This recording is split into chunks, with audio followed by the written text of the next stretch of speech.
Ukraine ने Moscow में रूस की एक और रिफाइनरी स्लावनेफ्ट पर अटैक किया है। ये रिफाइनरी मॉस्को से सिर्फ 250 किलोमीटर दूर है।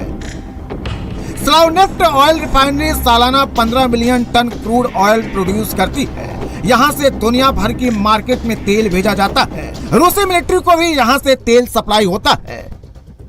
यूक्रेन के हमले के बाद रिफाइनरी के कंपाउंड में कई धमाके लोगों ने सुने।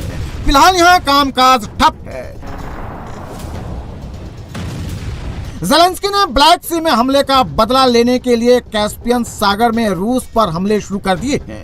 कैस्पियन सागर में रूस के कई तेल के कुएं हैं। इनमें 2 तेल के कुओं फिलानोव्स्की और कोरचागिन को ड्रोन अटैक से तबाह करने का दावा यूक्रेन ने किया है।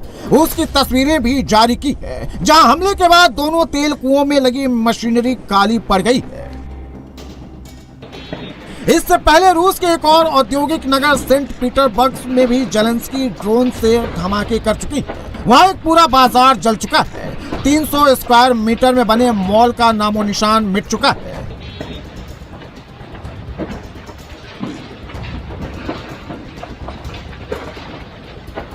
भारत के दुश्मन नंबर 1 एर्दोगान यूक्रेन वॉर में पुतिन को धोखा दे रहे थे। चोरी छिपे वॉर मशीनरी यूक्रेन भेज रहे थे।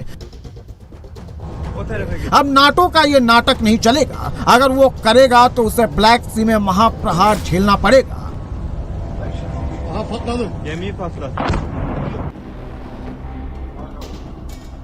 इस हमले में पुतिन ने पूरी यूरोप को मैसेज भेज दिया है, ज़ेलेंस्की से दोस्ती का नाटक बंद करो और युद्ध के लिए सच्ची डील करो।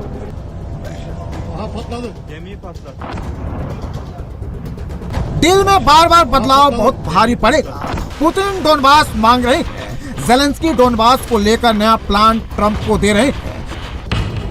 ज़ेलेंस्की चाहते हैं कि डोनबास को डिमिलिटराइज जोन घोषित किया जाए। रूस की सेना भी वहां नहीं रहे, यूक्रेन की सेना भी नहीं रहेगी। डोनबास को इकोनॉमी जोन बनाया जाए। ज़ेलेंस्की कह रहे हैं कि डोनबास से जितनी दूर यूक्रेनी सेना जाएगी उतनी ही दूर रूसी सेना को जाना होगा। Tell us how this free economic zone would work in the Donbass and land that the Russians took by force. Well, I don't want to do that now. It's a very complex situation, but it would work, and a lot of people want to see it work. And we're gonna. All I want to do is I want to stop the death of 25,000 people a month. Putin को यह plan मंजूर नहीं है। Putin के लड़ाके लगातार आगे बढ़ रहे हैं। नए इलाके कब्जाते जा रहे हैं। ट्रंप के पास ज्यादा वक्त नहीं बचा है। पुतिन की शर्तों पर पीस प्लान नहीं बना तो बात बहुत बिगड़ सकती है।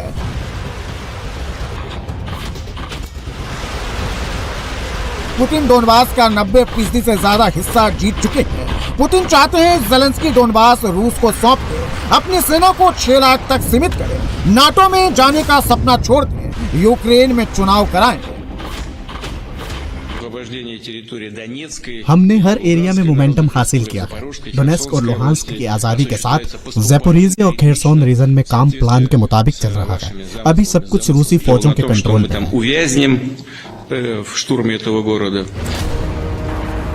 ट्रंप भी ज़ेलेंस्की पर यूक्रेन में चुनाव कराने का दबाव डाल रहे हैं। इसके लिए ट्रंप के शांति दूत स्टीव विटकॉफ और उनके दामाद कुशनर जल्द ही बर्लिन में ज़ेलेंस्की की टीम से मुलाकात करेंगे।